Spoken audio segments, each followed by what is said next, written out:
Welcome viewer, I am Murugan S.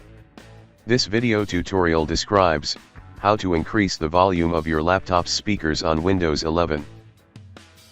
Click Start, Settings, Sound.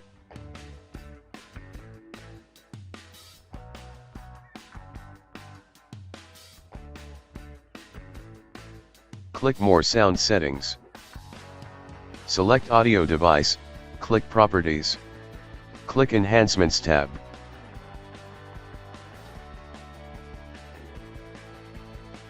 Check Loudness Equalization under Diable All Enhancements.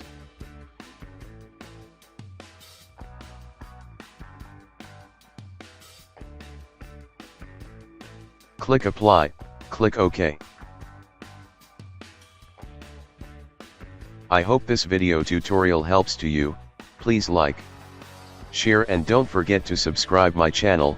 Thank you very much. See you next video.